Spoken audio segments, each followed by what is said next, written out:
Ashama arkafuune daawwattoota fi hordoftoota keenya akkam naga keessanii nageenyi koo kan jaalalaaf kabaja bakka jirtanitti sinaa dhaqabu egaan daawwattoota hordoftoota keenya seenaa ajaa'ibsiisaa waan dinqii tokkoon arge guyyaa har'a wantoota dinqii sanii fi odeessaalee biraa kan isin biraan ga'u ta'a hamma xumura qophii kiyyaatti na hordofaan affeerraa kooti. Odeessaan kiyya dinqii isa jalqabaa seenaa ajaa'ibsiisaa wantoota isin irraa gammaddan keessaayyuu erga artistaa Haacaaluu Hundeessaa du'een as hati mana artista Haacaaluu Hundeessaa yookaan hati wabiidha seenaalee gurguddaa Haacaaluu fakkaatan hojjettee jirti. Ammas ayyaana masqalaa kanaan wal qabsiisuudhaaf raajii guddaan isin hojjette hedduutu jira. Isaan keessaa muraasni kan viidiyoon qabadhee isiniif dhiyaadhee jira.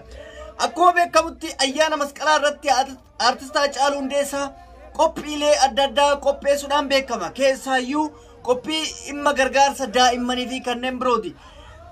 Akkasuma taphoota dargaggoo irratti argamuudhaan akkuma dargaggoota kamiitiyyuu taphatee dhiichisee uummata gammachiisaa ture.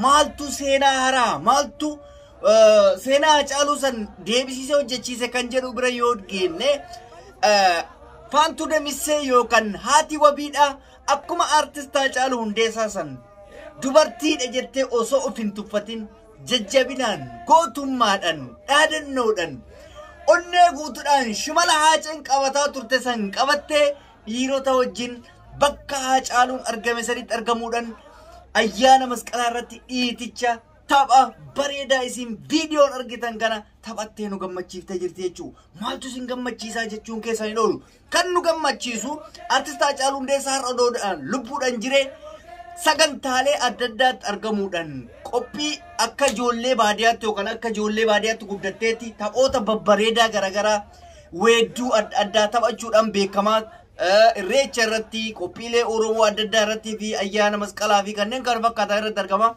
Egaan faantuun hedduu miira sabaa hedduu tuyxeetti jirti. Sababni akkuma nama kamiitittu bakka isaa buutee bakka inni dhaabbatu dhaabbattee gaafa isii sirbitu arginee gammaduu caalaa wanti nutti mul'atu hin jiru. Maaliif jajjabina isii gootummaa fi cimina isii dhugaan nutti argisiiftee jirti. Haaceen ammas hin duune isiidhaan bakka jira. Kana qofaa miti seenaan guddaan isiin dalagdee fiigicha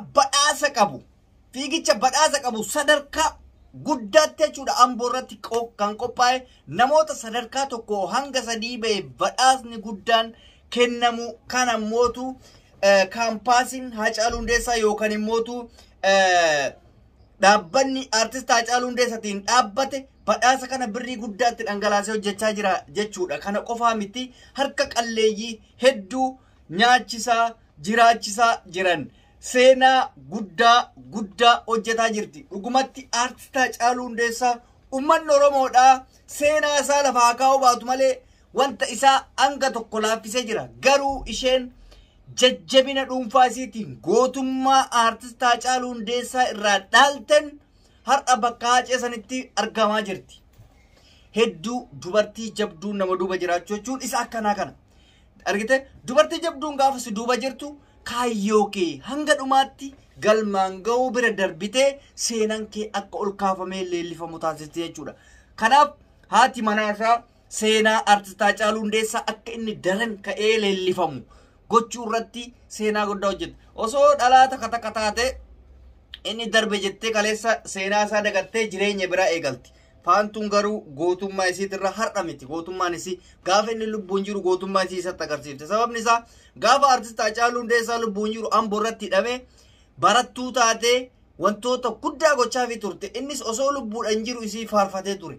Haadha jabduu yookaan haadha manaa jabduu nama duuba jiraachuu kan jedhu sun isa akka kanaatti jechuudha. Seenaa artista Haacaaluu Hundeessaa ammallee haala ajaa'ibsiisan oofaa jirti. Uummanni Oromoo dhugumatti itti gammaduu qaba. Haati wabii nu boonsitee jirti. Maatii isii akka argite ijoolleen isaa sunuyyuu ittiin dhagaamne taasisteetii jirti. Haacaaluun hin jira akka jedhametti taasisaa jirti jechuudha. Qabsoo uummata Oromoos ta'ee gargaarsa uummata Oromoo irratti.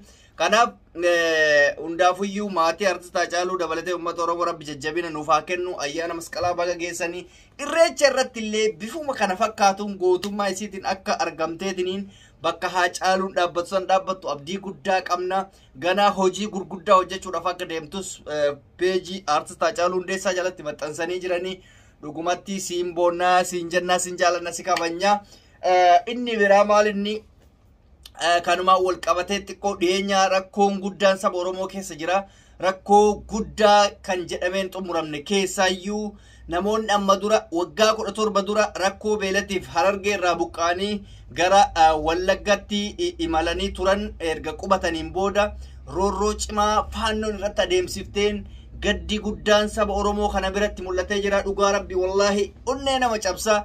Ilmi namaa badii takka malee lafa qotaturraa ilmaan guddifaturraa gaafa buqqifamu arguu caalaa waan nama gaddisiisu hin jiru.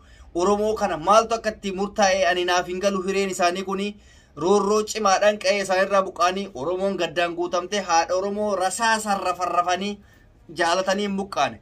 Ilma namaa osoo inni akkatti dhaabbatu rasaasa mataa gubbarraa itti garroobsanii warri hafee lubbuu tiyya na baasiif waan qabu osoo fudhatin keessaa yaa jira. Biyya abbaa qabdu keessatti biyya Oromooti jedhamtu keessatti Oromoo rakkoo dararaa hanga kana ga'u argaa jirti yaa saba. Wallahi wanti na gaddisiise Oromoon tokkummaa dhaabbatee waan kanarraa gadi ba'ee booyaa hin jiru. Imimmaan sobaa qofa warra bootu baay'ataa jechuudha. Komiin hedduunis ni ka'a. Akka waan Jawaar kophaasaa gabbee waan kana dhaabuu danda'u yookaan ajaja'u Jawaariin akka waan wanti kun ta'ameetitti illee nama hodholutu jira. Kana ka tokkummaa kenna balleessi. Jawaaridhaa keessa akka itti ba'e isaaf rabbitu beeka. Har'a sadarkaa taa'ee mootummatti quba qabu aangoo ittiin qabu. Maaliif aangoo ittiin qabne? Tokkoffaa filannoon darbee jira. Inni nama karaa nagaatiin qabsaa'uudha. Nama waraannatee hidhatee qabuu miti. Namni karaa nagaatiin qabsaa'u filannoo irratti malee yeroo kaan dubbachuuf mirga tokkoon qabu hidhatti ol darbatama. Ammoo kana mootummaanis jala sararee akka hidhatti darbu dubbatee jira. Jara keenya quba namaa ibiddaan tuquuf hin deebina quba keessaniin tuquuf yaala. Ammatti sabni Oromootuu jalqaba sagalee haa ta'uuf sana boodattaan. Kanaaf miidhaan akkuma jirutti ta'ee garuu quba walitti qabuun waan hin barbaachifnedha. Ati solba'i sagalee ta'iif anis solba'i sagalee ta'aaf kanuma ka barbaadu sabni. Ka mallaqaan gargaaramuu barbaade kan buqqaa jiru kanaaf mallaqaan bira dhaabbadhu. Qabsoon ati gochuu dandeessu isa kana. Kan kanarraa fe turinaafaa haasaadhumaa fi barreeffamaan lafa guutuun gatii buqqaatota sanii kafaluu hin danda'u. Gatii warra wareegamee kafaluu hin danda'u. Dhugumatti onneen nu cabee Wallaggatti wanti ta'ame hedduu nu gaddisiisee wanti ni jedhuun qabu ani dhugumatti nan gaddee kanan isinii dhaama dhuma irratti oduun ani qabu artist Madingo Afworq gadda akka du'e dhageessanii jirtanii galgala koonsartii hojjechaa ture. Ganama kan du'etu mul'ate innis rakkoo maaliiti akka ta'e hanga ammaa poolisiin qorataa jira. Haa ta'uuti poolisiin akka shakkamaa jirutti akka harka namaatti waan sun raawwatame dubbatama. Borimmoo sirni awwaalcha isaa ni taasifama. Gaafii qabaasirratti namoonni hedduu artistoonni keenya gaafa lubbuu isaa gannatu jedhanii postotan komiin guddaa irratti ga'e. Jara keenya wallaalaan ta'ina. Dhimmi siyaasaa waan biraa, dhimmi sabaa waan biraa, dhimmi aartii waan biraa. Artistoonni keenya kan gaddan nama aartii keessaa waan dhabaniif jajjabina inni aartiif qabuu fi cimina inni aartii qabuuf malee ilaalcha isaatiif miti. Aartistiin tokko du'ee aartistii san riippiin jedhiniin qaanyidha teetifuuf shee midhate nama aartii osoo hin taane nama gandaaf dhaabatu qofa fakkaata. Hin wallaalina wallaalummaa akkanaa dhiisa. Wallaalummaa akkanaa dhiisa. Miti waan biraa dhiisa irraa biyya osoo du'e argite baga du'e hin jedhamu nama du'een. Maa faaraa taata yaa saba keenya kaa hirriba keessa yaaki. No problem. Isa deeggaruu dhabuu dandeessa garuu nama aartiitti waan ta'eef aartii keessaan aartiin nama tokko dhabdee jirti jedhamee ilaalamuu danda'uu qaba. Ilaalcha akkasii yoo qabaanne gaariidha.